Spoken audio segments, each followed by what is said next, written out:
Chapter 6. The Funeral. Pretty soon the boys got tired of swimming and playing pirates. Joe and Huck were ready to go home, but they were too ashamed to admit it. Tom was homesick too, but he tried not to show it. He thought about Becky and Aunt Polly, but he couldn't go home, not yet. Tom saw that Joe was sad. He tried to cheer him up. "Let's look for buried treasure again," he said. "I bet we'll find it this time. How would you feel if we came upon a chest full of gold and silver?" But Huck and Joe didn't want to hunt for treasure anymore. Finally, Joe said gloomily, "Let's give it up. I want to go home. It's so lonesome." "Oh no, Joe, just think of the fishing," said Tom. "I don't care about the fishing. I want to go home." Joe started to sniffle. "What a baby," teased Tom. "You want to see your mother, I bet." "I do want to see my mother," said Joe. "You would too if you had one." "We'll let the crybaby go home to Mommy, won't we, Huck?" said Tom. "Yes," replied Huck sadly. Joe was angry. "I'll never speak to you again as long as I live," he said to Tom. "Who cares?" said Tom. "Go home and get laughed at. Some pirate you are. Huck and me ain't crybabies. We'll stay, won't we, Huck?" Tom didn't really want Joe to leave, but how could he make him stay?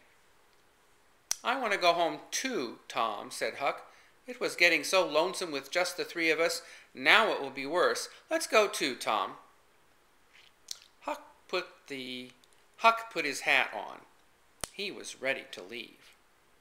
"Tom, I wish you'd come too," he said. "Think it over. We'll wait for you on the other shore."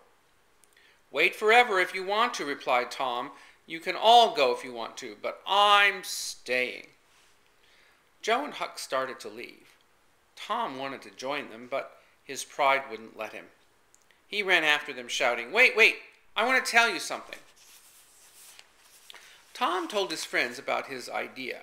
They would go home, he promised, just not today. Huck and Joe's spirits lifted. They hollered and clapped. Then they dived into the river and played all day. For supper, there were fish and turtle eggs. After they finished eating, Tom and Joe said they wanted to learn how to smoke. They knew Huck smoked a corncob pipe.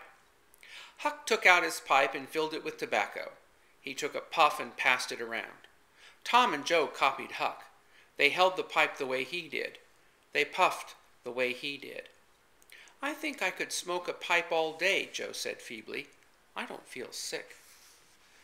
"Neither do I," said Tom slowly. But the boys were sick. The tobacco tasted awful. Their throats burned, and their stomachs started to churn. They turned pale, and their hands shook. Joe and Tom made excuses to leave the campfire. "I've lost my knife," said Tom. "I better go and find it." "I'll help you," said Joe. "You go that way, I'll go this way." The boys ran into the woods and threw up. They each silently vowed never to smoke again. The funeral for the 3 dead boys was held on Sunday. The whole town had come to mourn. The church had never been so full.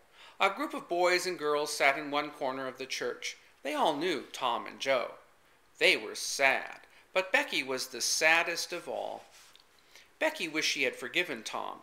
She wished she had never said such terrible things to him. Being mad was silly. Now she would never see Tom again. Aunt Polly was sitting with Mrs. Harper at the front of the church. Both women were dressed in black. The service started with a prayer. A hymn was sung, and then the minister spoke. He said that Tom, Joe, and even Huck were fine boys. He told a few stories about their good deeds. By the time the minister finished speaking, there wasn't a dry eye in the church. Some wept quietly. Others broke down sobbing. Even the minister cried in the pulpit. Just then the church door creaked open. The 3 dead boys marched down the aisle. Tom was in the lead, followed by Joe and Huck. They had been hiding in the balcony, waiting for just the right moment to surprise everyone. Aunt Polly and Mrs. Harper shouted with joy.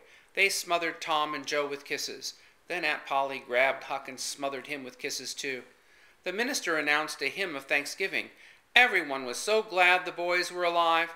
Their singing nearly took the church roof off. It was a homecoming fit for a pirate.